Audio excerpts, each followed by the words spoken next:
तो भारत के पड़ोसी देश बांग्लादेश में चुनाव के नतीजे आ गए हैं। और ये नतीजे सच कहूं तो भारत के लिए एक ही समय पर राहत भी हैं और एक नया सिरदर्द भी। अब आप सोच रहे होंगे ऐसा क्यों? चलिए इस पूरे मामले को जरा आसान भाषा में समझते हैं। देखिए, ये कोई नॉर्मल इलेक्शन नहीं था। इसे एक अजीब चुनाव कहा जा रहा है और इसके जो भी नतीजे आए हैं उनका सीधा असर भारत पर पड़ने वाला है। तो आखिर ऐसा क्या हुआ बांग्लादेश में और भारत के लिए इसके मायने क्या हैं? आइए इसी को जानते हैं। तो सबसे पहले बात करते हैं नतीजों की। कौन जीता, कौन हारा, और सबसे बड़ी बात, इन नतीजों में ऐसा क्या है जो सबको चौंका रहा है? नतीजा बिल्कुल साफ है, इसमें कोई कंफ्यूजन नहीं। खालिदा जिया की बांग्लादेश नेशनलिस्ट पार्टी यानी कि बीएनपी ने 200 से भी ज्यादा सीटों के साथ एक तरफा जीत हासिल की है। और इसी जीत के साथ बांग्लादेश के अगले प्रधानमंत्री बनने जा रहे हैं तारिक रहमान। वैसे उन्होंने शुरुआत में भारत को लेकर काफी अच्छी बातें की हैं। कहा है कि रिश्ते और मजबूत करेंगे। अब सवाल उठता है कि ये चुनाव अजीब क्यों था? वो इसलिए क्योंकि देश की सबसे बड़ी पॉलिटिकल पार्टी शेख हसीना के अवामी लीग को तो इलेक्शन लड़ने ही नहीं दिया गया, उन्हें बैन कर दिया गया था। सोचिए, इस एक फैसले ने वहां का पूरा पॉलिटिकल सीन ही बदल कर रख दिया। लेकिन चुनाव के नतीजों से भी बड़ी एक और कहानी है जो चुनावी नक्शे के अंदर छिपी हुई है। और सच कहूं तो यही वो कहानी है जो भारत के लिए सबसे बड़ी चिंता का कारण बन गई है। ये जो ऑफिशियल रिजल्ट्स हैं, ये हमें सिर्फ आधी कहानी बताते हैं। असली तस्वीर तो तब साफ होती है जब हम इलेक्शन के मैप को जरा गहराई से देखते हैं, जहां एक बहुत ही खतरनाक पैटर्न उभरकर सामने आ रहे हैं। ये है असली चिंता, जमात इस्लामी पार्टी का उदय। ये एक कट्टरपंथी, भारत विरोधी और पाकिस्तान समर्थक पार्टी मानी जाती है। और सबसे परेशान करने वाली बात यह है कि इनको सबसे ज्यादा सीटें उन्हीं इलाकों में मिली हैं जो भारत की सीमा से सटे हुए हैं। ये भारत की सिक्योरिटी के लिए एक सीधा सीधा खतरा है। तो इन बदलते हुए हालात में भारत को आखिर बांग्लादेश से चाहिए क्या? हमारे रणनीतिक हित क्या हैं? देखिए, भारत की उम्मीदें बहुत क्लियर और सिक्योरिटी पर फोकस्ड है। सबसे बड़ी चिंता यह है कि बांग्लादेश आतंकवाद का गढ़ न बन जाए।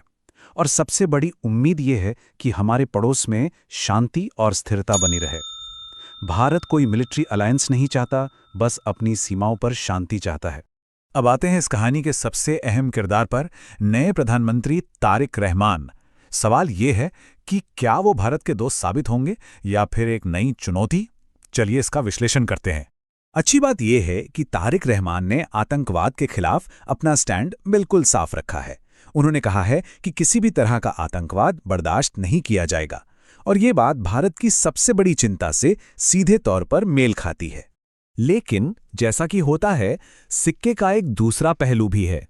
कई ऐसे मुद्दे हैं जो दोनों देशों के बीच तनाव बढ़ा सकते हैं, जैसे तिस्ता नदी के पानी के बंटवारे का पुराना मामला, बॉर्डर पर तनाव की बातें और भारतीय कंपनियों के बिजली के करोड़ों के बिल जो बकाया हैं। तो कुल मिलाकर बात यह है कि भले ही बीएनपी का इतिहास भारत के साथ तनाव भरा रहा हो, लेकिन कई एक्सपर्ट्स का मानना है कि तारिक रहमान अपने पहले के नेताओं से अलग हैं।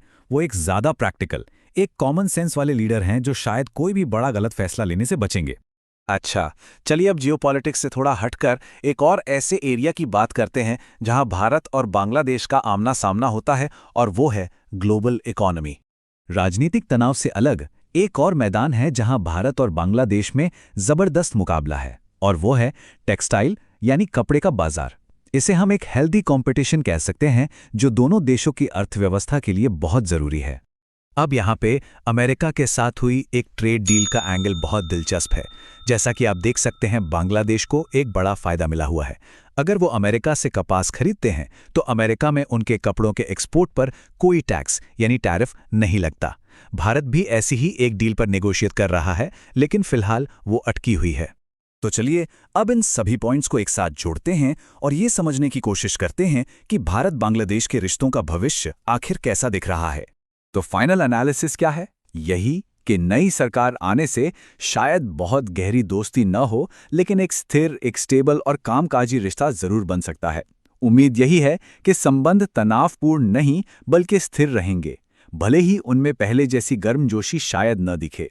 तो आखिर में हम इस एक बड़े सवाल पर आकर रुकते हैं। भारत और बांग्लादेश के बीच ये जो स्थिरता दिख रही है, क्या ये किसी तूफान से पहले की शांति है या फिर एक नई और प्रैक्टिकल दोस्ती की शुरुआत? खैर, इसका जवाब तो आने वाला वक्त ही बताएगा।